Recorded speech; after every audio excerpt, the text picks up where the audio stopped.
Ce soir, je veux toucher avec toi une question assez importante, n'est-ce pas, qui nécessite particulièrement que l'on jeûne et le type de jeûne qui est requis en cette condition, dans ces circonstances-là, c'est ce que j'appelle le jeûne qui est agréable à Dieu et c'est là-dedans que véritablement nous allons surfer.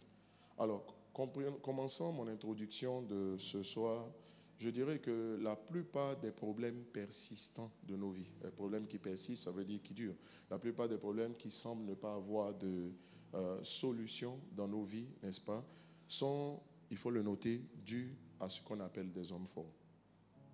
C'est parce que le problème, la situation, enfin, le problème est généré par ce qu'on appelle un homme fort, n'est-ce pas, qui, naturellement, il faut le préciser aussi, il faut le noter, parce que c'est pas très sûr que forcément tu le saches.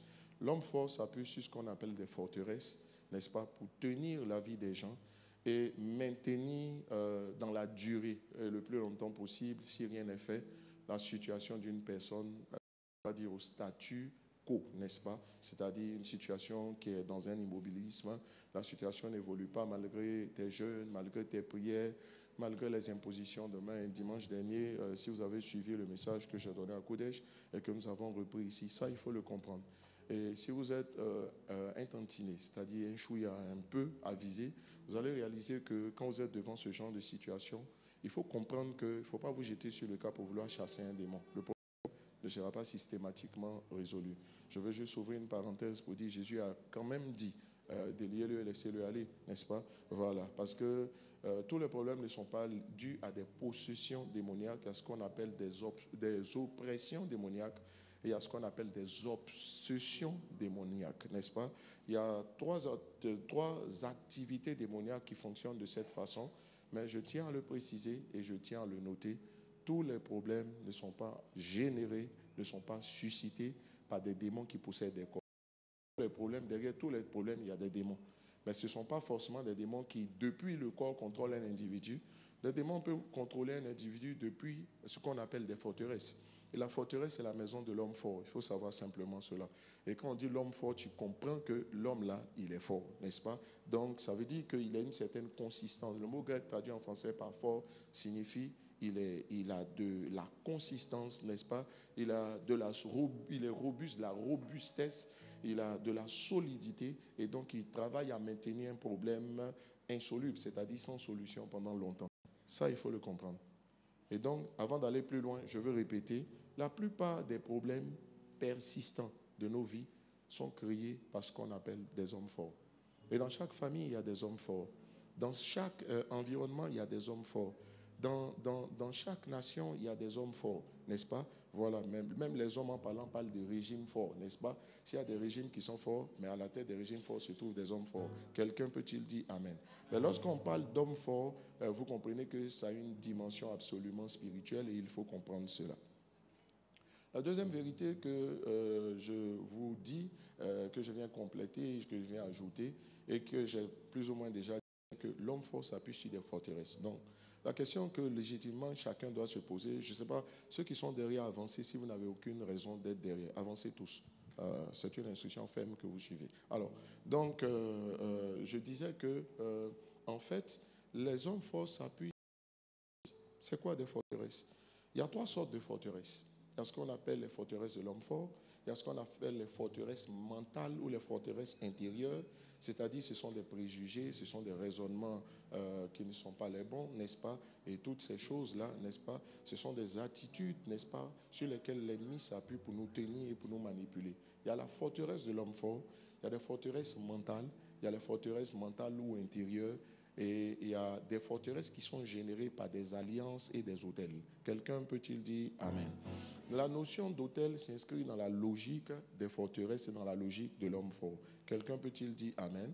Parce qu'en fait, le gardien de l'autel, c'est l'homme fort.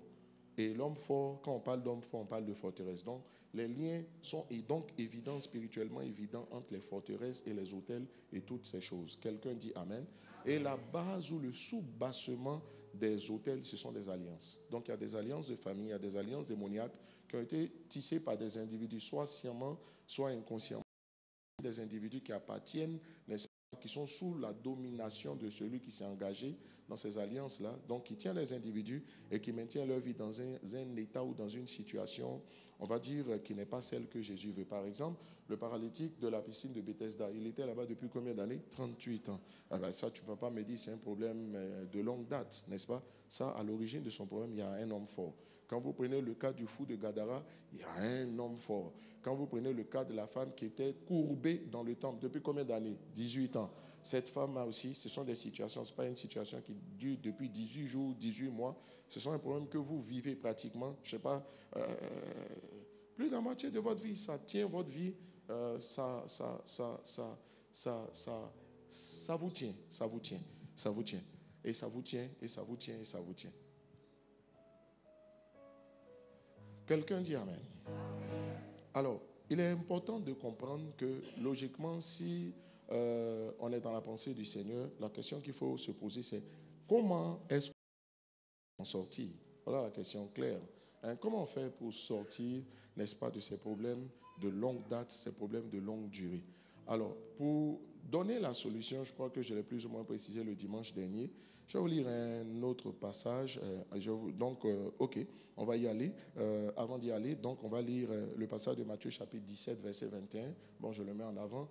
En Matthieu chapitre 17, verset 21, vous connaissez particulièrement l'histoire de jeune homme lunatique. La Bible dit, on va se faire l'économie de toute la lecture de ce passage. On dit que selon les cycles de la lune, il se jetait dans le feu, il se jetait dans l'eau, voilà, et toutes ces choses. Voilà, il était manipulé par un esprit qui ne possédait pas, peut-être qu'il possédait son corps, mais puisqu'il agissait selon les cycles de la lune et du soleil, vous comprenez donc que c'est un esprit, ça devrait être un peu plus probablement une oppression démoniaque. Quelqu'un dit Amen. Il dit, Jésus va dire, face à la solution, les disciples sont venus, ils ont dit à Jésus, on a essayé de chasser le démon n'est pas sorti. Ok? Quelquefois aussi, vous priez pour des situations, puis la situation ne change pas. Donc vous ressemblez à ce jeune homme qui dit, mais on a prié, on a prié. Dans le fond, il y a beaucoup, honnêtement, si on veut vous passer la parole, vous ne croyez plus en la prière. Ou bien vous croyez très peu en la prière. Tu as prié de poteau en poteau. De poteau en poteau. Ça dit, tu fais les poteaux. Tu vas de poteau en poteau. Mais comment tu as fait? Tu peux pas, tu ne jettes pas courrier. Tu n'es pas un jeteur de courrier. Donc, qu'est-ce que tu as fait? Tu es en Christ. Bon, tu pries, mais quand tu pries, c'est sans conviction. Quelquefois, tu te demandes, tu poses la question, mais est-ce que Dieu n'exauce pas les prières qu'on prie? Et puis tu te demandes, mais toi, tu as fait quoi seulement? Peut-être que tu fouilles, tu te dis que tes parents, il y avait un de tes parents parmi ceux qui ont crucifié Jésus, là, on ne sait jamais. Parmi ceux qui ont livré et crucifié Jésus, peut-être il y avait un de tes parents, n'est-ce pas? S'il y a des Chinois qui s'appellent Yahoo et il y a des Ivoiriens qui s'appellent Yahoo, ça veut dire qu'il y a des Israélites aussi qui peut-être qui s'appellent aujourd'hui la terre cosmopolite. Les gens sont partis partout, n'est-ce pas? Voilà. Quelqu'un dit Amen? Voilà. Si par exemple, il y a des bonis ivoiriens et il y a des bonis béninois, ça veut dire que, écoutez, le monde est mélangé. Je crois que peut-être que tu te poses la question de savoir est-ce qu'il n'y avait pas tes parents ou tes grands-parents parmi ceux qui ont livré Jésus là pour que tu souffres autant. Je suis venu te dire que même s'il en avait ou s'il n'en avait pas, il y a une solution qui devrait quand même dépendre de toi parce qu'il s'agit de ta vie. Non, tu n'as pas bien compris. Si quelqu'un allait gratuitement te livrer, pour que tu sortes de là, il s'agit quand même de ta vie. Donc la solution doit quand même dépendre de toi et ne pas être liée forcément à celui qui a contracté l'alliance ou qui est rentré dans ces choses-là qui tiennent ta vie aujourd'hui. Alors Jésus va dire que cette sorte de démons, c'est-à-dire les démons, les situations où on règle et puis ça ne finit pas là. On dit ça ne se règle que par la prière et par le jeûne. Ça ne se règle que par la prière et par le jeûne. On dit ce genre de problème, ça ne se règle que par la prière et par le jeûne. Donc si tu as un problème qui ne finit pas, malgré tes prières, malgré tes temps de retraite, il faut savoir que ce problème-là, ça ne se règle que par la prière et le jeûne. Je crois que la raison pour laquelle ils ont dit par la prière et le jeûne, c'est parce que nous on comprend le jeûne et la prière. C'est pour ça qu'il dit par la prière et par le jeûne. En fait, ça veut dire par la prière, le jeûne, c'est une sorte de prière, c'est une approche. Ok, il dit ce type de démon ne sort que par la prière et par le jeûne. Or, nous, ce qu'on a l'habitude de dire, c'est qu'il sort par le jeûne et la prière. Je crois qu'un ancien serpent et un serpent ancien, ce n'est pas pareil. Je crois que, bon, enfin, j'ai failli dire autre chose, mais on n'a qu'à laisser ça. Voilà, donc quelqu'un dit Amen. Je crois qu'il y a une insistance que le Seigneur veut nous mettre là-dessus. Alors, quel est ce type de jeûne qui permet de régler les problèmes opiniâtres, les problèmes persistants, vu que, à la vérité aussi, on jeûne, n'est-ce pas, Certains font des jeûnes d'Esther, certains font des jeûnes de Josaphat, certains font des jeûnes de Moïse, 40 fois, 2 fois 40 jours de jeûne, tout ça. Mais quelquefois, quand tu regardes, toujours la situation dans l'état. Ça veut dire que si tu es confronté à cette sorte d'esprit, ça veut dire, enfin, cette façon, ce type d'esprit, il ne faut pas dire 7, ce n'est pas un jour à 6, 7. Non, cette sorte d'esprit, ça veut dire qu'il y a un type de jeûne qu'on n'est pas en train de jeûner. Et c'est ce type de jeûne, encore que j'appelle le jeûne qui est agréable à Dieu, c'est ce type de jeûne-là qui est censé décanter ta situation. S'il vous plaît, ne me faites pas prêcher pour rien. C'est-à-dire, on prêche, tu as écouté, après tu t'élèves, tu t'en vas, mais tu vas continuer ce que tu fais. Tu vas continuer sur ton chemin. Voilà. Quelquefois, je me pose la question de savoir si ceux qui s'appellent mes fils même me ressemblent. S'ils ont mon fighting spirit, s'ils ont mon approche, s'ils ont mes conceptions. Parce que moi, je suis le fils du pasteur Mohamed. Donc, lui aussi, dans sa vie, je crois avoir pris des choses. Mais moi, je suis en train de me demander, je suis quelquefois à me demander si les gens ont vraiment pris. Et donc, si tel n'est pas le cas, c'est quoi que les gens regardent? Qu'est-ce que les gens regardent? Qu'est-ce qu'ils entendent quand on prêche? Qu'est-ce qu'ils entendent? Qu'est-ce qu'ils entendent? Peut-être qu'ils écoutent d'autres personnes. Si tu écoutes d'autres personnes, c'est que les personnes que tu écoutes doivent pas être particulièrement brillantes puisque ta situation ne change pas. Je peux ressembler à quelqu'un qui tire à balles réelles, mais je te sers le plat chaud. Mais c'est peut-être ça aussi. Je n'ai jamais vu un élève qui est au lycée français et qui prend son temps, qui se donne même le temps d'aller regarder les cours de EPP Poulet Perdu. Ça n'a pas de sens. Ça n'a vraiment pas de sens. Ça ne peut même pas passer dans la tête d'un élève. Parce qu'il sait que ce n'est pas là-dessus on va l'évaluer. Les gens qui sont assis ici, mais leur esprit n'est pas ici. Les gens qui écoutent et qui adulent ne sont pas dans vase d'honneur. Pour certains même, ils trouvent notre évangile moins démoniaque ou moins axé sur les démons que ce qu'ils auraient voulu. Je crois que les élèves qui ne réussissent pas là sont les élèves qui ne bossent pas les cours de leur professeur. Ça ne peut pas aller. Ça ne peut pas aller. Je vais peut-être t'aider. Moi, j'ai pris la décision. Je me suis dit, tant que je ne maîtrise pas les enseignements de Pasteur Mohamed, présent et passé, je ne vois pas pourquoi j'allais me mettre ailleurs. C'est mon choix. Tu peux dire ce que tu veux, mais c'est une des raisons pour lesquelles tu es embrouillé. Parce que tu ne sais plus quelle consigne appliquer. Tu es mélangé dans un désordre que toi-même tu as créé. Parce que pendant que tu regardes, en fait, tout ce que tu... Ça s'appelle un feu étranger. Ça ne veut pas dire un feu étrange. Ça veut dire que ça vient d'ailleurs. C'est quand même un feu qui vient de Dieu. Pour moins que ça, des individus, Dieu a traité avec eux. C'était juste une parenthèse. Les enseignements sont censés résoudre ta situation. On est en train de te parler ce soir d'un jeûne qui est agréable à Dieu. Il faudrait que tu sortes d'ici en te disant, je m'en vais appliquer. C'est ça. Et Jésus va dire ceci en Ésaïe, chapitre 58, à partir du verset 3. C'est le verset qui m'intéresse. Voilà. Au verset 6, il parle du jeûne auquel il prend plaisir. Donc, c'est ça. Prendre plaisir, ça veut dire le jeûne qui lui est agréable. C'est pour ça que le thème du message que je donne, c'est le jeûne agréable à Dieu. Oui, le jeûne agréable à Dieu. Tu vois, tu peux faire ce que tu veux, mais moi, j'ai décidé de maîtriser les cours et les enseignements de mon Père spirituel, présent, passé. Et quand je maîtrise bien. Et je cherche à les appliquer. Au lieu de... Est-ce que les autres enseignements ne sont pas bons? Bien sûr qu'ils sont bons. Bien sûr qu'ils sont bons. Mais ce n'est pas de ça qu'il s'agit. Voilà comment je raisonne. Je suis carré, mais les hommes de conviction réussissent dans la vie. Voilà. Les gens qui savent ce qu'ils veulent et qui font ce qu'ils ont à faire, ils s'en sortent. Les gens carrés par moment sur certaines choses, ces gens-là vont loin. Alors, je reviens dans mon message pour dire que, donc, il dit, que nous sert-il de jeûner si tu ne le vois pas? Regarde, et c'est la partie du verset qui me plaît. De mortifier notre âme si tu n'y as point égard. Donc ça veut dire que le vrai jeûne, le jeûne qui est agréable au Seigneur, consiste à mortifier son âme. Ça veut dire que le vrai jeûne, le jeûne agréable à Dieu, ça ne veut pas dire que se priver de nourriture, ce n'est pas le jeûne. C'est pas ce que je suis en train de dire. C'est biblique là, n'est-ce pas? Mais je suis en train de dire, je parle d'un problème qui ne finit pas dans ta vie. C'est de ça qu'il s'agit. À un problème spécifique, remède spécifique. Et le jeûne qui va faire finir ou qui va apporter une solution définitive aux situations qui ne finissent pas dans ta vie, ce jeûne-là, c'est un jeûne qui consiste à mortifier ton âme. Mortifier, ça veut dire te faire mal, ça dit travailler sur ton âme. Il a quelque chose à voir avec ton âme. Je vais t'aider. Je vais t'aider. Et lorsqu'on parle de l'âme, c'est quoi? L'âme est le siège de nos émotions, de nos sentiments, de notre intellect, donc de nos pensées. Donc il y a la mentalité, n'est-ce pas? Et l'âme est le siège. Quand on parle de l'âme, il s'agit de nos attachements. Dis avec moi attachement. Ce n'est pas attachement des oglomènes. C'est attachement. C'est-à-dire à ce à quoi tu es attaché. Quelqu'un me comprend? Le vrai jeûne qui est agréable à Dieu consiste à traiter. En fait, le jeûne que tu dois faire, là, il faut faire jeûner tes attachements. Il faut te priver, parce que jeûner, c'est se priver. Il faut laisser partir. Il faut te détacher de certaines choses auxquelles tu es attaché et qui sont la cause des blocages et qui font que le problème persiste. Si le problème est persistant, si la situation est persistante et qu'elle semble sans solution, c'est parce que la cause du problème aussi est persistante.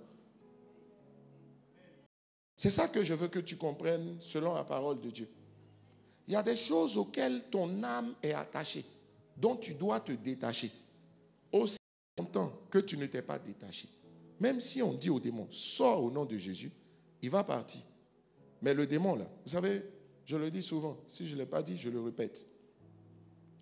Un singe est un animal sauvage. Quand on le prend en brousse, qu'on l'amène en famille, qu'est-ce qu'on fait? Si on n'a pas décidé de le mettre dans la sauce, on l'attache pour que les enfants jouent avec lui. Il est à la maison, c'est peut-être un animal de compagnie. Ok. Vous l'attachez. Mais vous savez, vous l'attachez. Au bout d'un moment, quand vous le détachez, chose bizarre, il ne retourne pas, il ne cherche pas une brousse pour partir. Pourtant, quelquefois, il y a une brousse derrière ta maison. Mais pourquoi est-ce que la corde physique n'est plus là et qu'il continue à se comporter comme si une corde invisible le tenait? C'est ça, l'âme. Quand on tient l'âme. Un démon vient d'un corps. Quand il vient d'un corps, qu'il a duré d'un corps, il crée des habitudes. Donc même quand on le chasse, on n'a rien. En fait, il est parti, mais les habitudes sont là. Le réflexe du singe qui ne peut pas partir, là, retournant en brousse, elle est là. Les animaux de cycle, non? Les éléphants. Imagine-toi un grand éléphant comme ça. Quelquefois, je me dis, si l'éléphant se décide, il peut faire tomber tout l'apathame du cycle. On l'attache avec une petite corde. Ça veut dire, toi, tu es un géant dans le spirituel. Ta vie est censée être ultra glorieuse. Mais Satan t'a tenu par une petite possession pendant un certain temps. Mais parce qu'il est resté, le démon là, il y a un pasteur qui pense qu'il a chassé le démon, ta vie va changer. Non. Le démon est parti, mais il y a des habitudes qui sont restées. Si une habitude, elle est toujours engendrée, il y a une mentalité qui est là, il y a une forteresse qui est là, il y a des préjugés qui sont là, il y a des attachements qui sont là. Tant qu'on n'a pas traité avec ces attachements, le démon n'est plus là. Donc, il ne peut pas continuer à ajouter de nouveaux agissements. Mais les anciens sont là. Il faut traiter avec ça. On traite avec des habitudes par une autre habitude. On remplace une pensée, une mentalité par une autre mentalité. Il n'y a aucun sort au nom de Jésus qui change la mentalité de quelqu'un. Il n'y a aucun. Il n'y a aucun. Et je le disais, je le répète, en fait, les problèmes même qui te fatiguent, ce n'est pas notre mentalité, nos habitudes, nos préférences. Et ce soir, je te dis, nos attachements, ce à quoi on est attaché, tu vas comprendre, sont les causes principales de nos souffrances et de nos grands blocages. Je vais vous lire quelques passages, on va lire ensemble. Je me suis posé la question, mais je vous enseigne ou bien je ne vous enseigne pas? Parce que si je tout dis, je vous enseigne, on dit tout ou on ne dit pas tout. En principe, on est venu dire tout. Oui, fils. Je le dis. Tiens pas, le démon de célibat, il y a longtemps, il y a le vieux pasteur de l'église où tu étais là. Bon, il n'est pas vieux dans l'âge. Mais je veux dire, l'ancien pasteur où tu étais là, il a déjà chassé l'esprit de célibat. Mais comportement de célibat, mentalité de célibat et habitude de célibat, c'est en toi. Ça là, on ne chasse pas. Ce n'est pas quelqu'un qui peut chasser pour toi.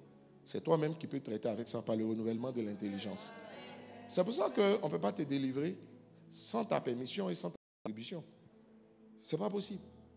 Ce n'est pas possible. Il faut ouvrir son esprit. Tu es venu, même quand on fait l'éveil, je vais vous dire quelque chose. On vient, on chasse, ça crie, c'est très spectaculaire. Mais l'esprit qui est parti, là, s'il a duré, il a laissé des manières de penser. Un esprit peut te donner, c'est-à-dire ton approche, ta façon de voir l'argent même peut devenir ton problème. Ta façon de voir l'œuvre de Dieu peut devenir un problème. Tu vois? Mais à quoi est-ce que tu es attaché? Or, jeûner, c'est se mortifier. Mortifier, c'est se faire mal à soi-même. Quand on dit que quelqu'un te mortifie, ça veut dire qu'il te fait mal, soit de manière verbale, soit d'une autre façon. Ça veut dire qu'il faut que tu te fasses harakiri. C'est-à-dire qu'il faut que tu te fasses violence toi-même, tu vois, sur certains attachements que tu vas devoir laisser tomber. Parce que ton salut viendra de là. Ta réussite et ta bénédiction viendront de là. Are you ready for it? Est-ce que tu es prêt pour ça? Et le vrai jeûne dont on parle, il dit qu'il s'agit de mortifier ton âme.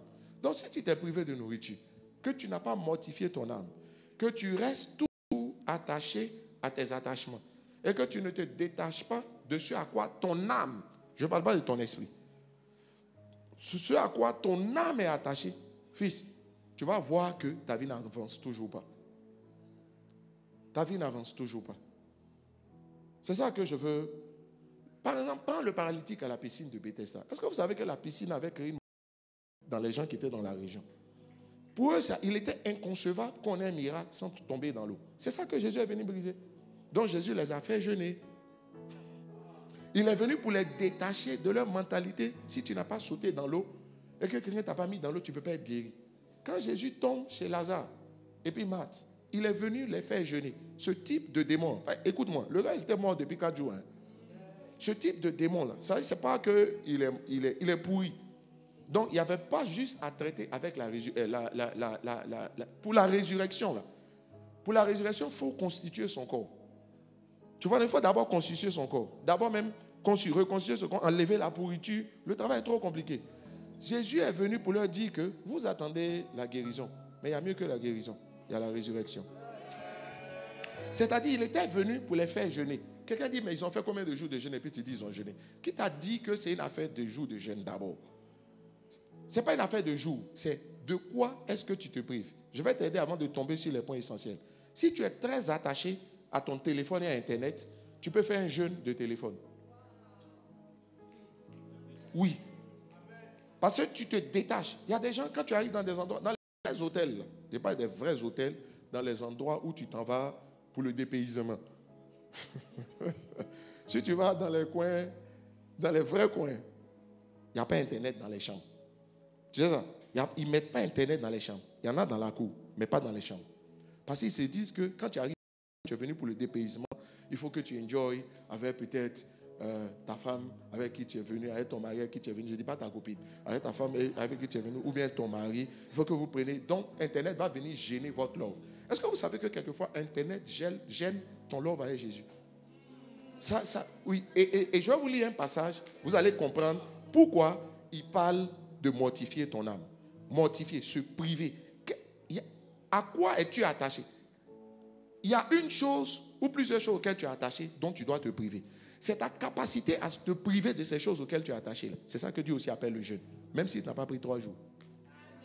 Même si tu n'as pas fait 21 jours. Mais prends 3 jours là. N'importe quel chrétien lambda sait qu'on le fait. Mais je te parle du jeûne. De quoi tu t'es détaché? Est-ce que souvent tu sais que ça fait beaucoup plus mal de te détacher de ce à quoi tu es attaché que de te priver de nourriture? Ça veut dire que le sacrifice est grand. La récompense aussi est grande. C'est ça que tu dois comprendre. Oui, c'est de ça qu'il s'agit. Il y a des gens qui sont esclaves d'Internet. Tu vois? Je parlais à quelqu'un, bon, je n'ai pas envie de tu vois? On dit, ah. Bon, bref. Il y a des gens qui sont accros aux habits. Regarde. Ce sont les vrais gars. On sait qu'ils sont. Même quand un vrai gars ne s'habille pas trop bien, on sait que c'est un vrai gars. Mais pour jeûner, là, Dieu peut lui dire, laisse les habits. Pendant une saison. Pendant une saison. Laisse la sapologie.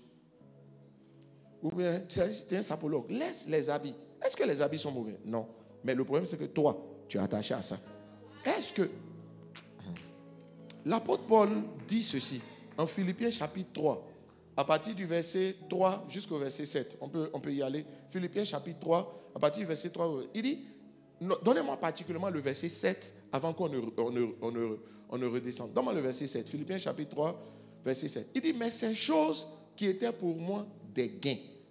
Ça dit, je les ai regardées comme une perte à cause de Christ. C'est ça qu'est le jeûne. Ils sont pour toi des gains. Ça dit, ça tu ne peux pas laisser. Ça tu ne peux pas laisser. Et que tu disais que si ta conception de l'amour,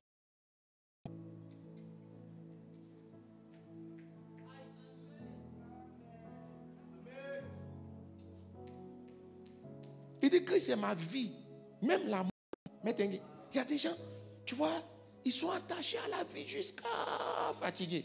Tu sais quoi? Quelquefois, je me pose la question. Lui, quelqu'un qui meurt, quand il voit venir la mort venir, il doit être inquiet. Mais je pense que le jour, à l'instant où la mort vient, là, il est cool. Mais s'il est inquiet, il n'est pas inquiet. Ça tombe sur lui. Il dit, Christ, mais ces choses qui étaient pour moi des gains, Philippiens 3, verset 7, ces choses qui étaient pour moi des gains, me sapaient, le confort, tout ce à quoi j'étais attaché, je les ai regardés comme une perte. Comme une perte. C'est ça le jeûne. Je perds quelque chose, ce n'est pas un gain, c'est une perte. Donc partout il y a la perte. Quand il dit je les ai regardés comme une perte, ça dit j'ai jeûné. Je me suis privé de ces choses-là pendant un certain temps. Et de manière régulière, après mon esprit est quitté là-dessus. Le luxe n'est jamais un problème pour Dieu. Mais est-ce que tu es attaché? Porter les habits chers ne gêne même pas Dieu. Mais ça gêne Dieu à partir du moment où tu te définis par rapport à ça, où tu es attaché à ça, que tu ne peux pas concevoir la vie autrement qu'ainsi. Oui, il y a des gens, ils s'habillent mal. Dieu va les faire jeûner pour lui dire, il faut te s'habiller. Oui, parce que ce à quoi tu es attaché, tu peux être attaché à une simplicité excessive. Oh, Dieu veut t'élever. Il y a des dimensions quand même, il faut savoir, tu comprends un peu, non? J'ai dû dire une fois à une soeur, j'ai dit, mais Dieu t'a rendu grande. Quand tu es dans les colloques des gens de ta catégorie, là, tu n'es pas un peu gêné? Sinon, moi, je suis gêné. Je lui ai dit, mais regarde ta voiture. Change ta voiture. Change ta voiture. C'est quelle humilité? Tu veux dire quoi même? En fait, il y a des humilités qui sont c'est de l'orgueil même. Ça, tu veux dire que tu es simple. Être orgueilleux, c'est aussi vouloir dire qu'on est simple. Vouloir montrer qu'on est trop simple. Tu n'as pas besoin de montrer. Tu as juste besoin de manifester. J'ai dit, mais peut-être soit tu ne connais pas les bonnes choses, soit tu ne sais pas. Je lui ai posé une question. Si tu me vois sur une moto ou bien en train de me déplacer en haut, il n'y a pas de problème. Ça te fait dire non, Dad, il ne faut pas exagérer. J'ai dit, toi aussi tu exagères. Mais tu ne respectes pas le manteau que Dieu t'a donné. Pasteur Mohamed est très simple. Mais tu as déjà vu Pasteur Mohamed, tu vois, il dit, parle-moi. Non, monsieur, il faut jeûner de ça. Tu as ton envie de vouloir tirer autorité. Tu ne vas pas partir dans maquille.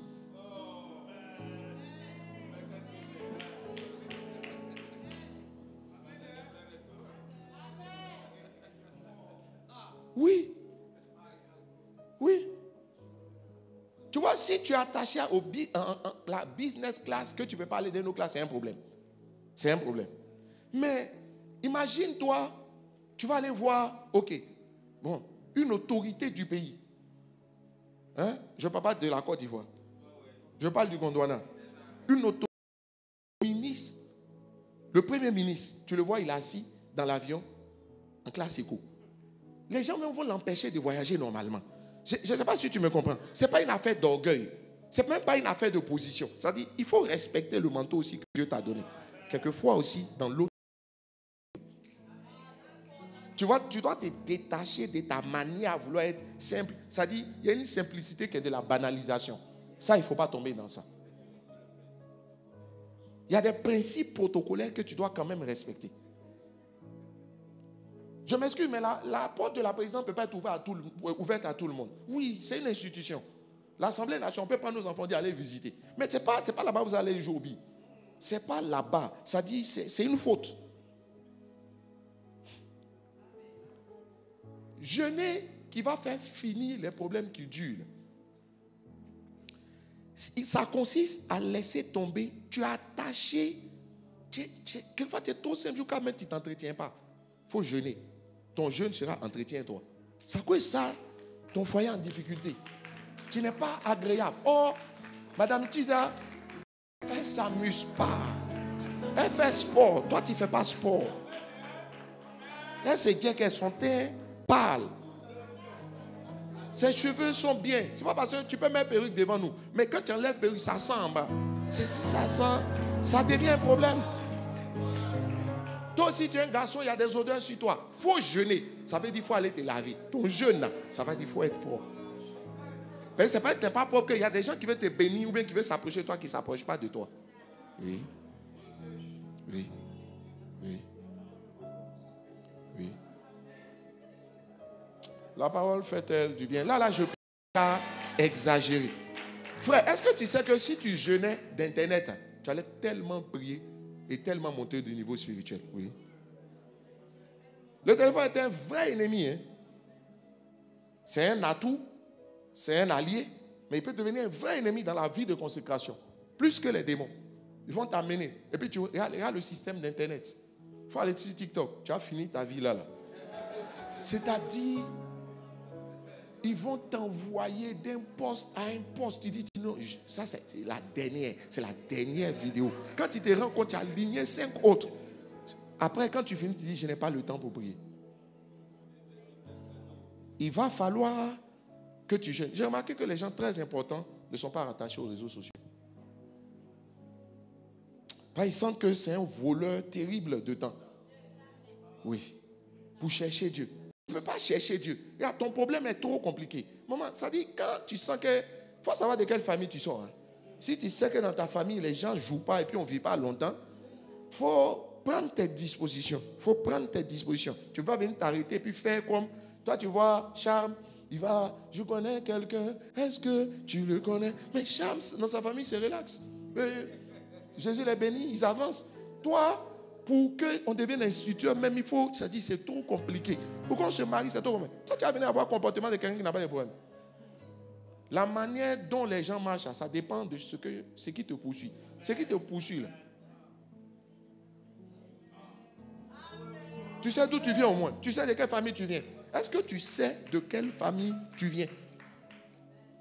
Est-ce que tu sais de quel environnement tu viens? Tu as pris ton temps pour regarder les gens dans ta famille. Observe leur vie, observe leur évolution, observe leur fin. Tu n'as pas tiré des leçons.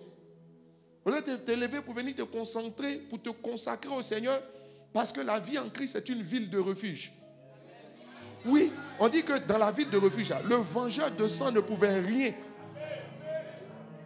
Il ne pouvait rien. On dit aussi longtemps que tu rentres dans la ville de refuge, c'est comme une ambassade. Le vengeur, l'église est l'ambassade du royaume des cieux. Et puis tu t'amuses à ton Jésus. Regarde comme tu l'as attrapé. On dirait, tes problèmes que tu as, la manière dont tu dois l'attraper. Fais voir ta misère. Hein? Sinon tu as souffert au milieu des gens qui se réjouissent. Béthanie, ça signifie la ville des pains. Ça veut dire là-bas on mange bien. Mais il y avait un Lazare qui lui était en train de souffrir. Yeah.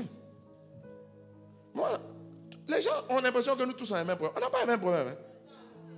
Dans ta famille, quelquefois, on a besoin de se battre pour obtenir un peu. Il y a d'autres sans effort, ils obtiennent beaucoup. Ça dépend des alliances qu'ils ont activées. Toi, tu es venu te comporter comme quelqu'un qui n'est pas de toi, ton milieu. Tu es venu suivre les gens à l'église ici. Tu ne sais pas où tu t'en vas. Ta vie, là, ça ne t'importe pas. Hein? C'est dans l'amusement que tu veux être. C'est sur les réseaux sociaux, c'est sur Facebook. C'est perdre ton temps au lieu d'être en train de prier, chercher Dieu. Examiner ta vie pour voir si tu n'as pas laissé un péché quelque part. Regarde, Moïse, on dit parle au rocher. Il frappe le rocher. La deuxième fois, Dieu dit, toi, à partir d'aujourd'hui, tu ne rentres pas à Canaan. Et quand tu sais que c'était quelqu'un d'autre, il est rentré. Dieu dit, parce que toi, Moïse, et que tu sais que Dieu ne nous traite pas, nous tous, pareillement. Mais tout dépend. La justice de Dieu est là. Ah, la justice de Dieu. Mais je te dis une chose, mais Dieu traite avec chacun selon. Il y a des choses que Dieu me permet à moi qui ne permettra pas à mes pères. Oui. Parce que celui qui a reçu beaucoup, on lui demande beaucoup. Tu vas venir te lever, tu as une vie de... Quand on te regarde, on dit, il n'a pas de problème. Il ne sait pas d'où il vient. Même petit mariage. Regarde, si tu es échappé dans le mariage, quand tu es rentré, on m'expliquait, il y avait une soeur ici en zone 4, c'était une de nos voisines. Tu sais ce qui s'est passé? Ça m'a fait mal. Le monsieur était riche, il est devenu pauvre, perdu tout son argent. Il habite à Koumassi maintenant. Il avait une grosse maison. Je n'ai pas dit Koumassi, ce qui est sûr, il y a level de quartier. Si on te dit de passer de l'autre côté, tu as couru. Je te dis une chose, mais ton quartier est très super. Fils, c'est comme si dans leur famille, les choses ne durent pas. J'ai connu une sœur. Dans nos quartiers, sur notre rue, on était les seuls vraiment évangéliques. Donc je causais souvent avec elle. Fils, elle s'est fiancée. Chaque fois, à moins d'une semaine avant le mariage, le mari meurt, le fiancé. 2 fois, j'ai vu, c'est pas on dit. Quelqu'un, quand tu t'es marié, tu penses que tu as gagné. Ça veut dire que, ça dit, s'ils n'ont pas pu t'empêcher de te marier, il faut te chercher quelque part d'autre. Oui. Oui. En fait, la riposte, tu vois, ou la force que tu dois opposer à ce qui te combat là, ça doit être proportionnel. On n'est pas les mêmes environnements. On n'a pas les mêmes environnements. On n'a pas ça. Moi, dans ma famille, tu sais quoi? 27 ans, on ne dépassait pas. Oui. 27 ans. Voici, tu sais, mon frère aîné est décédé à 5 jours de son 27e anniversaire. Mon neveu, il est mort la veille de son 27e anniversaire. Son petit frère est décédé à 13 ans. Tu vois, 13 ans, presque 14 ans. Ça veut dire le double, la moitié de 27 ans. Et des maladies étranges. Tu sors d'un environnement comme ça, et puis tu ne vas pas checker tes attachements ou tes détachements sur à quoi tu es attaché. Tu as fini mal, hein? Tu as fini mal. Tu as fini mal. Quand bien même tu es en Christ, tu as fini mal, hein? Tu as fini mal. Quand on dit ça, il y a beaucoup, ça les gêne. Est-ce que Jésus ne protège pas les gens? Jésus protège. Mais il y a la sérieux là. Mais chacun doit aller faire son abonnement. Et puis chacun doit payer la facture. Voilà. Si tu as abonnement, donner sa vie à Jésus là, tu as fait ton abonnement. Mais tu peux avoir fait ton abonnement, mais tu ne payes pas facture. Si tu ne payes pas facture, on coupe courant chez toi. Tu vas te retrouver dans l'obscurité. Ça veut dire les démons vont... Je parle à quelqu'un. Je parle à quelqu'un. Oui, fils. Jeûner là. À quoi est-ce que tu es attaché que tu dois te détacher? L'apôtre va nous expliquer lui à quoi il était attaché. Il ne faut pas oublier, c'est un ancien pharisien. Et les pharisiens, c'était la caste, la corporation spirituelle la plus élevée. Quand tu es pharisien, tu es dangereux. Et il va nous expliquer. On retourne Philippiens chapitre 3. Il a dit la conclusion au verset 7. Mais allons au verset 3. Il dit, car les circoncis, c'est nous qui rendons à Dieu notre culte par l'Esprit de Dieu, qui nous glorifions en Jésus-Christ et qui ne mettons point notre confiance en la chair. Ça veut dire quoi? Lui, il parle de lui maintenant qu'il est circoncis. Quand il n'était pas circoncis, il dit, les gars, moi je mettais ma confiance dans la chair. Maintenant, il va nous expliquer dans la chair. Mettre sa confiance dans la chair, ça veut dire quoi? Il dit ceci, moi aussi, cependant, j'aurai un sujet de mettre ma confiance en la chair. Il va nous expliquer. Si quelqu'un croit pouvoir se confier en la chair, je le puis bien davantage. Il dit, les gars, vous êtes des jeunes. Vous dites que vous connaissez quoi? Et il va expliquer, vous êtes des petits. Je vais vous expliquer que moi, j'ai vécu que vous. Maintenant, fils, regarde, donne la suite. Il dit, moi, circoncis le 8e jour. Toi, tu as circoncis le 14e jour. Lui, c'est le 8e jour. En Israël, là, selon les lois pharisianistes, ça veut dire que quand tu circoncis le 8e jour, tu es un vrai gars. Il dit, les gars, je suis de bonne famille. Hein. Arrêtez votre... Et puis, en plus, il était citoyen romain. Tu sais ça, non? C'est pour ça qu'on n'avait pas le droit de le chicoter. Et donc, il a accepté, il a jeûné de chicote. Il a accepté qu'on le chicote. C'était son jeûne. Et c'est en cela, oui, parce que lui, il est romain. On ne chicotait pas un citoyen romain sans le juger. Et les gars l'ont pris, ils l'ont chicoté plusieurs fois sans l'avoir jugé.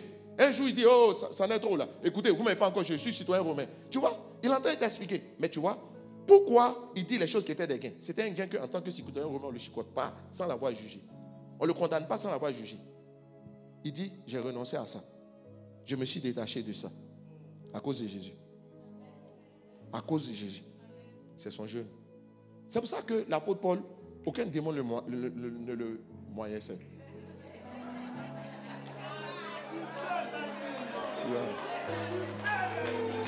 Oui. Frère, quand j'ai fini mon discours, je vais vous dire, moi j'ai compris que si tu fais attention à tes voix et que tu pries un peu, tu as réussi.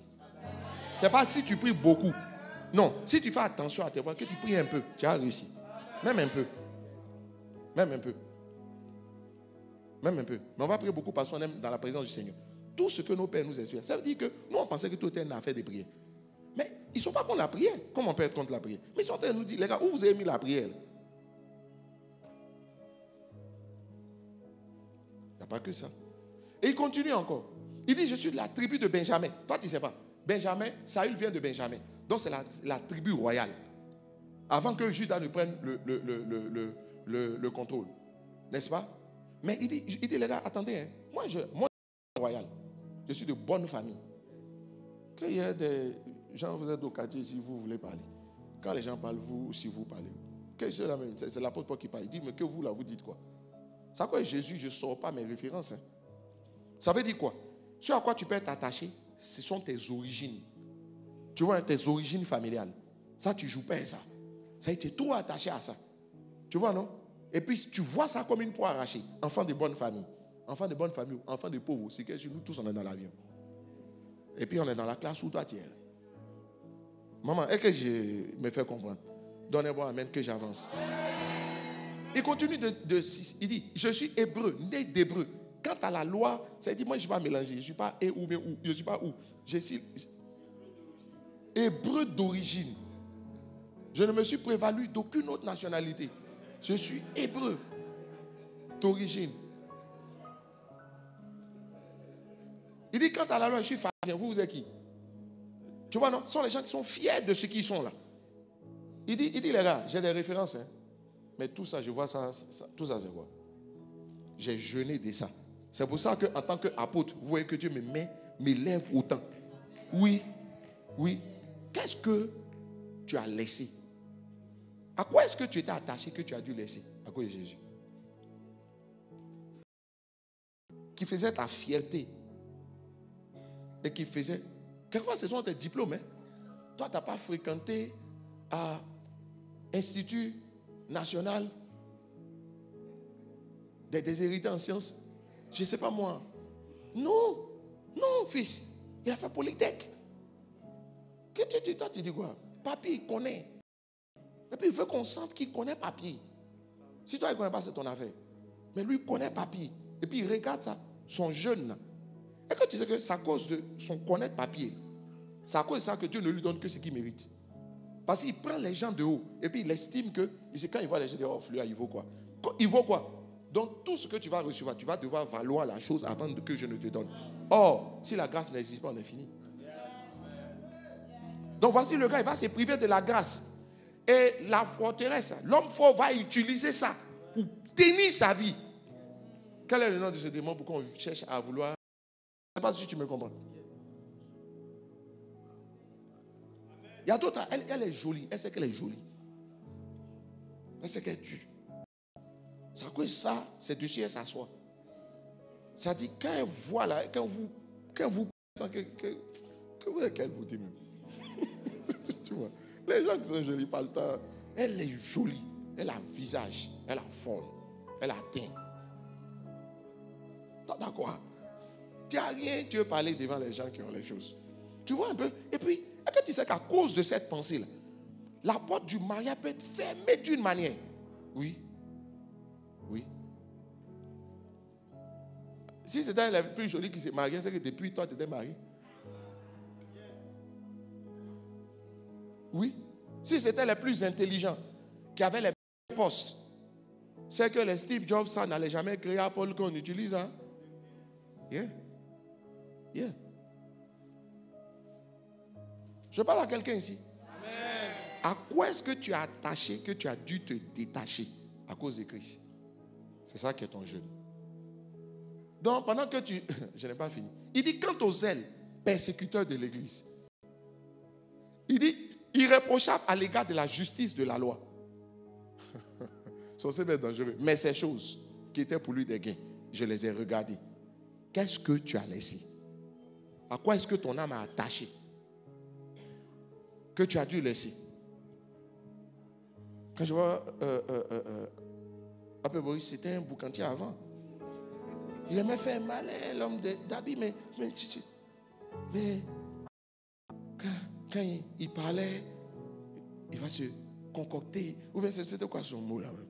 Il va se coltiner. Voilà. Il dit c'est coltiner Satan. C'est quelle façon? Même les démons ne sont pas fins. Quand tu parles comme ça, tu vois, il est redescendu et puis je vois béni dedans. Oui. Est-ce que ça veut dire que où il était, c'était mauvais? Non, c'est son cœur, le cœur qui est attaché à la chose. La Bible dit, tout ce que Dieu a créé est bon, pourvu que ce soit pris avec action de grâce. Ça dépend de l'attitude intérieure de quelqu'un. Vous savez quoi? Je vais aller plus loin. Et je l'ai dit le dimanche. Il y a d'autres, ils sont attachés à la paresse. Ça ne les quitte pas. Ça ne peut même pas les quitter. Ils sont...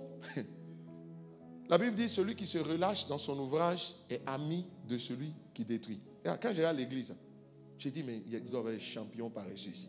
Parce que je n'ai jamais vu des gens qui commencent quelque chose et ils vont au bout. Ils sont zélés pour un temps. Quand on lance quelque chose, tu peux compter sur tout le monde. 1 mois, 2 mois. Les gens là. Il y a une forteresse qui s'appuie là-dessus. Un homme fort. Et puis ça devient sa forteresse. Il s'appuie là-dessus. Et c'est depuis là-bas maintenant qu'il bombarde. Et puis on regarde ta vie. On regarde son église. Son église qui était loin. Regarde où est son église. Oui. Le Seigneur m'a dit, c'est la paresse. C'est la paresse qui fait que tu te relâches dans ton ouvrage. Tout le reste, tu as venu nous expliquer pourquoi. On ne t'a pas dit d'expliquer, on dit de faire.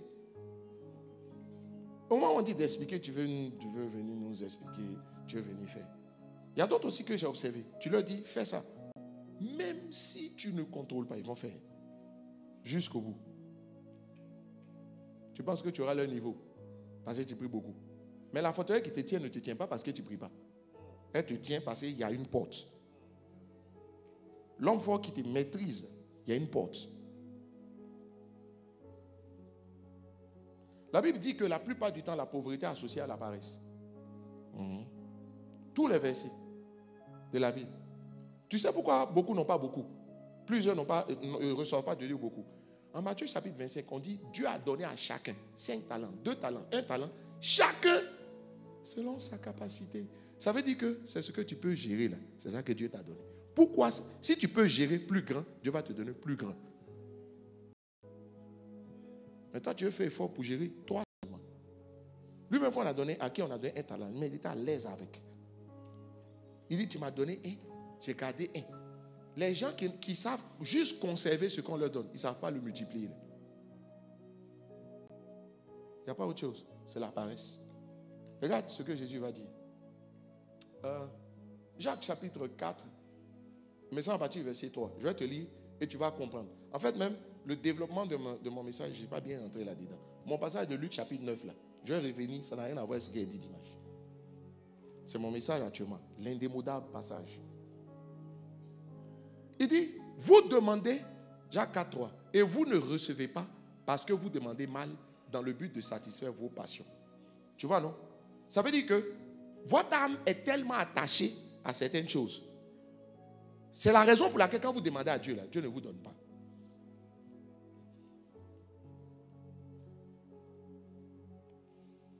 Est-ce qu'il ne peut pas vous donner? Si. Mais votre âme est attachée. Est trop attachée. Maintenant, qu'est-ce que ça pose comme problème? Verset suivant, verset 4. Adultère que vous êtes. Adultère que vous êtes. Quels sont ces adultères qui n'ont pas de tisa ou de tiso? Mais Dieu les appelle adultères. Où est le adultère? Être adultère, c'est de s'attacher à quelqu'un d'autre, à une autre femme ou à un autre homme. Ça veut dire qu'ils se sont attachés à quelque chose d'autre. Et c'est parce qu'ils se sont attachés, leur âme attachée à quelque chose d'autre. C'est pourquoi Dieu ferme leurs portes. Quand ils prient, ils ne sont pas exaucés. Ça veut dire que si les mêmes gars peuvent se détacher de ce à quoi ils sont attachés, c'est pour ça qu'on dit cette sorte d'esprit, le problème ne se résout que par le jeûne. Il faut se prier, il faut se détacher. Et quand tu décides de jeûner, pourquoi il dit la prière et le jeûne? Dans la prière, va demander à Dieu quelles sont les choses, d'ouvrir tes yeux pour qu'il te montre les choses auxquelles tu es attaché. Ce n'est pas dans le jeûne et la prière. C'est dans la prière et dans le jeûne. Dans la prière, va demander à Dieu d'ouvrir tes yeux. Qu'il te montre des choses auxquelles tu es attaché. Afin que tu te détaches. Est-ce que vous savez que si vous êtes attaché à la gloire, à la popularité, vous êtes pasteur, Dieu va faire en sorte que votre église ne grandisse jamais.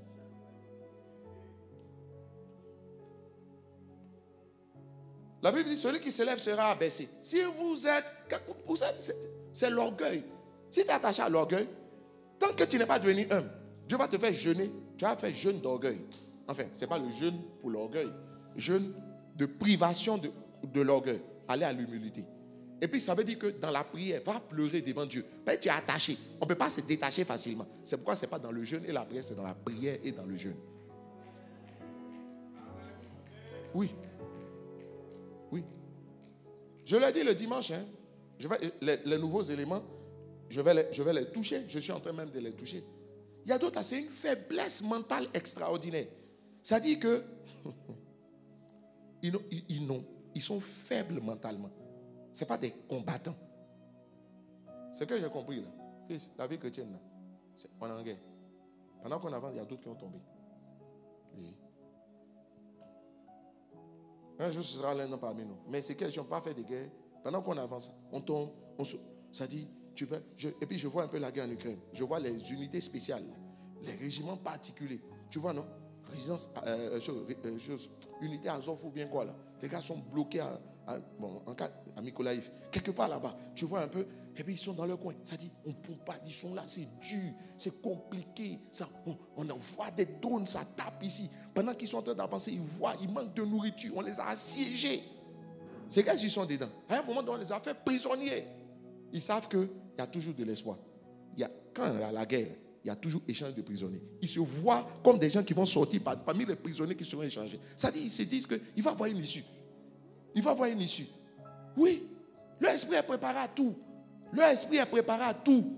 La Bible a dit, armez-vous de la pensée de souffrir. Ça veut dire quoi? Ça veut dire que dans ta tête, il faut prévoir différents cas de figure. Oui, je n'ai pas envie de toucher. Mais, et si lui, il me trahit? Comment j'ai réagi? Et puis tu dis, Seigneur, garde-moi de ça. Je ne sais pas. Je ne sais pas. Il y a d'autres hommes, c'est leur femme qui est leur vie. Il y a d'autres femmes, c'est leur mari qui est leur vie. Le jour où Dieu prend un, l'autre, quelques jours plus tard, l'autre meurt. Ça là, c'est bien. Vous êtes trop unis. Donc vous devez mourir ensemble. En fait, je ne sais pas trop si c'est bon pour les enfants. Je ne sais pas si c'est bon pour les enfants. Tu t'assois et puis tu dis, aujourd'hui j'ai telle position. Et si demain je la perdais? Et puis tu vois, et si je la perdais? Qu'est-ce qui ne peut pas arriver?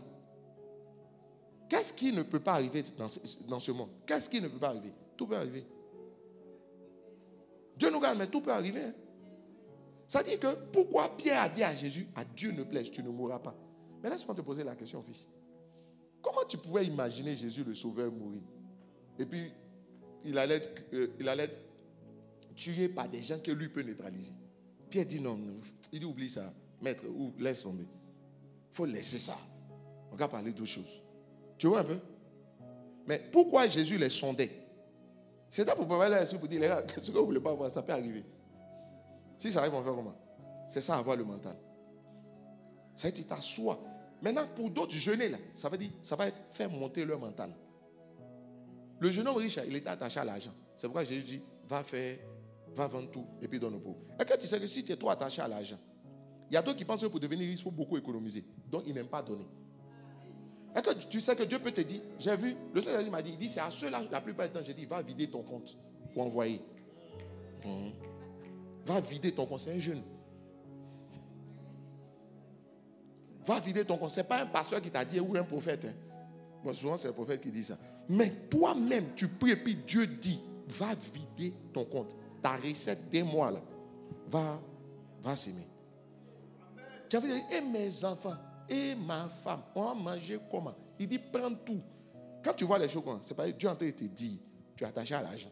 Je peux te donner plus, mais tu es attaché. Si tu es attaché à l'argent, c'est que tu ressembles à un homme qui allait chercher une autre femme. L'autre femme que tu as cherchée, ça s'appelle l'argent. Donc tu es adultère.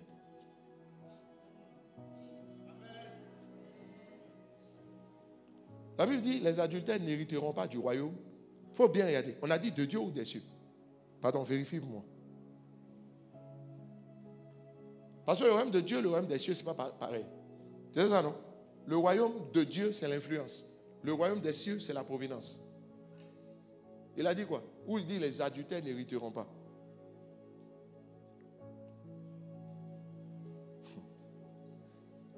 Les injustes n'hériteront point le royaume de Dieu. Pourquoi on n'a pas dit le royaume des cieux?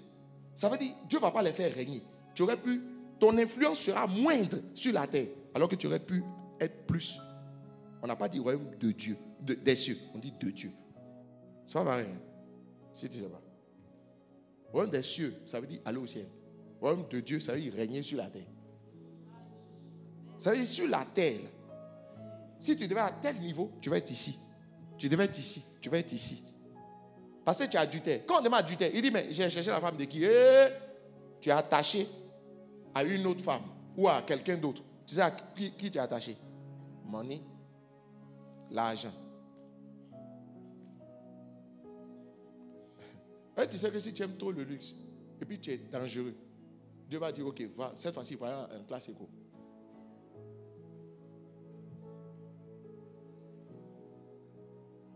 C'est pour te casser un peu. C'est pour t'aider à t'abaisser un peu. Regarde, il y a un passage, aidez-moi à le trouver. Bon, il est là, je l'ai. Hein. Il dit, cette génération, Matthieu chapitre 16, il dit, cette génération demande un miracle. Je ne sais plus c'est lequel, je dois regarder maintenant. Verset 4, il me semble. Un truc comme ça. Je n'ai pas le temps de... C'est ça? Verset 4, ok. Il dit, cette génération, la parole fait-elle du bien à quelqu'un? Il dit une génération, il faut bien noter, hein, une génération méchante et quoi? Et adultère. Chers amis, est-ce que vous savez qu'on va se priver de nourriture, en plus de jeûner là? Le jeûne agréable, on va se priver de nourriture à cause de ce passage. Il dit une génération méchante et adultère demande un miracle. Il ne lui sera donné aucun autre miracle, d'autre miracle que celui de Jonas. Jonas, c'est quoi? Va à Ninive, va prêcher la repentance. Il dit non. Quand il s'est repenti, poisson l'a vomi. Il dit tu demandes miracle. Ce n'est pas un miracle que tu as besoin. C'est de repentance que tu as besoin. Mais pourquoi tu dois te repentir? Parce que tu es méchant et tu es adultère. C'est quoi le méchant? Le méchant, dans la parole de Dieu, s'oppose au juste. Ça veut dire que tu es un chrétien, mais tu te comportes comme un païen. Tu vis mal. Il n'y a pas de miracle pour les chrétiens qui vivent mal. Le seul miracle, c'est la force pour se repentir.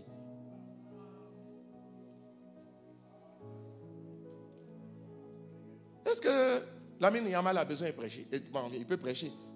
Lamine Yamal n'a pas besoin d'un pupitre. Lui, il a besoin d'un terrain pour jouer au foot. Je ne sais pas si tu comprends. Fils, quand ta voiture est en panne, c'est un mécanicien que tu cherches. Ce n'est pas un pasteur. Pasteur qui vient prier sur voiture. Quand lui-même, sa pasteur, sa femme enceinte, là, il prie et puis elle accouche, ou bien elle va à l'hôpital. Si lui voit tout activé, il faut bien prier, ta pauvre femme va accoucher. Et puis tu deviens la sage-femme en même temps. Alors, mais c'est ça. Ce que j'ai compris dans ce verset, réaffiche-le. Il dit, en fait, tant que quand on dit tu es méchant, le méchant, ça ne veut pas dire que tu es méchant, méchanti. Le méchanceté. Hein? Mais ça veut dire que, en fait, le méchant, dans la parole de Dieu, c'est le païen. C'est un chrétien au comportement des païens. Tu es un chrétien au comportement des païens, en mentalité des païens. Tu n'as pas de miracle. Il faut te repentir. Et puis porte des fruits dignes de la repentance. Toi, ton jeûne, ça va être laisser impudicité. Il ne parle pas de toi. Ça va être laisser impudicité. Tu vois, non, avant d'aller loin même dans l'âme, ça va être laisser Congossa. Je vais te montrer dans la parole de Dieu que la Bible dit il y a beaucoup qui prient. Ésaïe chapitre 59, que Dieu n'exauce pas parce qu'ils aiment les racontars. Je vais te le démontrer. Je vais prêcher ce message ici. Puisqu'on est sur l'âme, non? On est sur régler les problèmes opiniâtres, non? Persistants, non? Je vais venir dessus. Je pousse ou je ne pousse pas? Hein? Je vais te poser une question. Pourquoi tu appelles la mort? C'est l'inconnu ou bien tu n'es pas sûr d'aller au paradis? Pour d'autres, c'est pas, ils ne sont pas sûrs d'aller au paradis. Chacun ici, il y a d'autres.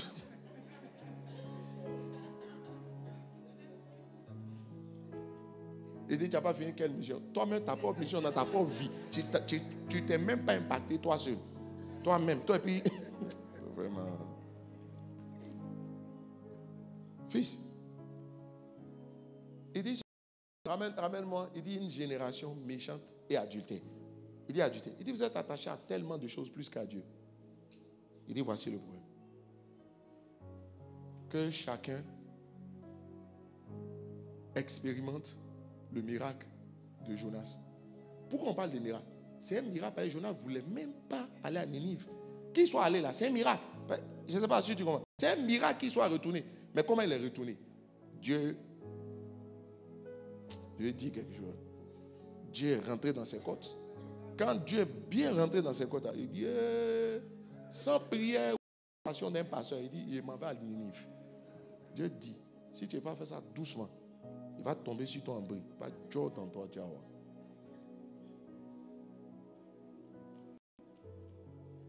Qui veut jeûner?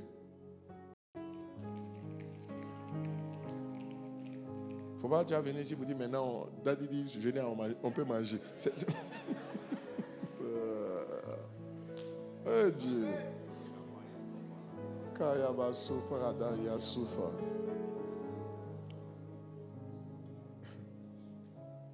Je me suis posé la question. On dit la langue de Jean-Baptiste, Zacharie, devait se coller à son palais. Je me suis posé la question. On dit non, je pense qu'il était papato. Un peu. Petit tout, on t'a dit, là, dit à tout le quartier. Oh, Dieu veut faire un petit miracle. Dieu dit, jeûner pour certaines. Ça veut dire, faut fermer ta bouche. C'est pas que tu parles trop. Joseph, c'est pas s'il a parlé trop. Quel péché? Ton gossa a tué Joseph. C'est ça qui a créé des problèmes dans sa vie inutile. Il est venu dire que vous les gars, j'ai fait 2 songes. 2 fois. On dit première fois, son papa même s'est fâché. Deuxième fois, son papa dit, petit là, Dieu lui a parlé. Mais il était quand même fâché. C'est vrai, dit, ah bon, toi tu as régné sur nous. Hein? Ok. Hein? Et il a commencé à avoir des problèmes, ma fille. Il y a beaucoup de problèmes que tu as créés. Parce que ta maman allait dire des choses pour dire que Dieu t'est béni. Elle allait sa bouche. Que ma fille va bientôt partir aux États-Unis. J'ai dit, tu vas partir à Dipa. C'est là-bas, tu vois les sorciers? Ils ne sont pas dangereux. Hein? Mais si toi-même tu te lèves pour prendre ta bouche pour aller parler.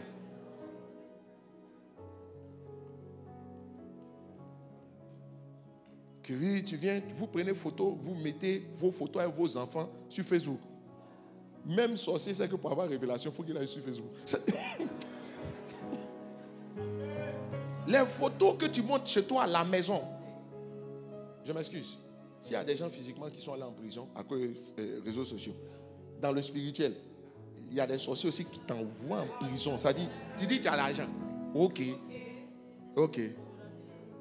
On verra bien. On verra bien. Oui. Oui, fils. Pour d'autres, là, la force sur laquelle l'ennemi, que l'homme faut utiliser, ils ne sont pas discrets. Tu es tapageur. Tu fais trop de bruit. Un jour, quelqu'un je veux rendre. Le gars, il est riche. Tu sais ce qu'il a fait?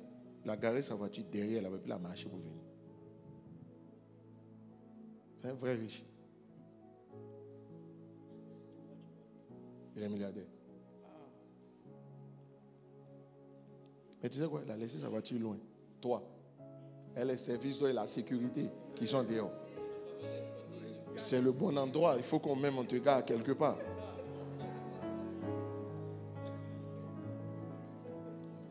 Maintenant, si j'arrive sur Luc chapitre 9 et que je te prends chacun de tes cas, c'est là. Voilà ce que le Seigneur m'a dit. Il dit même le deuxième, il dit, permets-moi d'aller enterrer mon père. Tu vois, non? Bon, je ne te parle pas. Vous savez, le gars, il s'arrête, il s'est dit, mais comment mon papa est mort et puis je ne vais pas l'enterrer? Sa réputation. Il y a des gens où ils sont là, c'est leur nom qui les intéresse. Est-ce que tu sais que Joseph, là, avait un problème de tapage? Il faisait du tapage. Il allait dire à ses frères, j'ai régné. Vous savez ce que Dieu va lui faire? Dieu le prend, il l'amène chez Madame Potiphar et puis on gâte son nom. Tu aimes non, non? On va gâter ton nom gratuitement. Et puis on ne va pas laver ton nom. C'est resté comme ça. Est-ce que tu sais que Dieu n'a pas, on n'a pas dit s'il a violé ou bien s'il n'a pas violé. Bon, on va dire s'il a abusé ou bien s'il n'a pas abusé.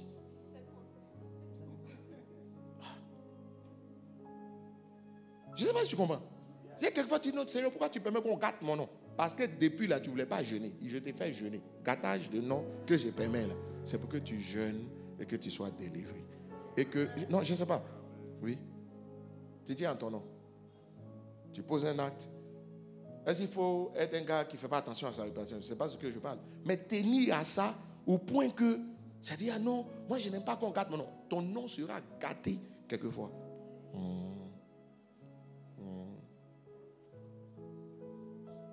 Lui là, ah, toi ton père est mort, tu n'as même pas pris le temps de l'enterrer. Et puis tu en fais œuvre. Petit, c'est comment tu es? Il ne faut pas son nom va se gâter en famille. Tu vois? Il y a des gens qui veulent, ça dit, leur attachement, ils ont des relations trop fortes. Ils ont des attachements émotionnels à certaines personnes, dont les leurs. Tu sais ce que Dieu va permettre? Que celui à qui tu es attaché, là, c'est lui qui te fasse quelque chose. Pourquoi? C'est un des disciples de Jésus qui l'a livré. Et puis le disciple qui a révélé qu'il est le Messie. C'est même pas un disciple anodin. C'est lui. Et puis ça te fait mal. Tu dis pourquoi les gens sont mauvais quand ils ne sont pas mauvais. C'est jeune. Quelquefois Dieu dit à quelqu'un jeune, non? Si tu ne veux pas jeûner, va te faire jeûner.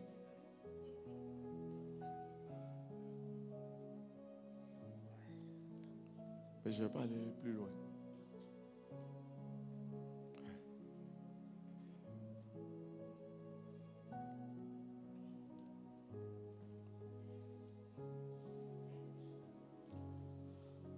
On va baisser les têtes. On va prier le Seigneur.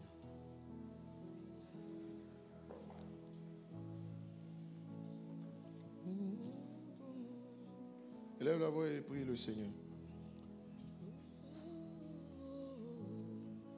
Nous élevons ton nom plus haut.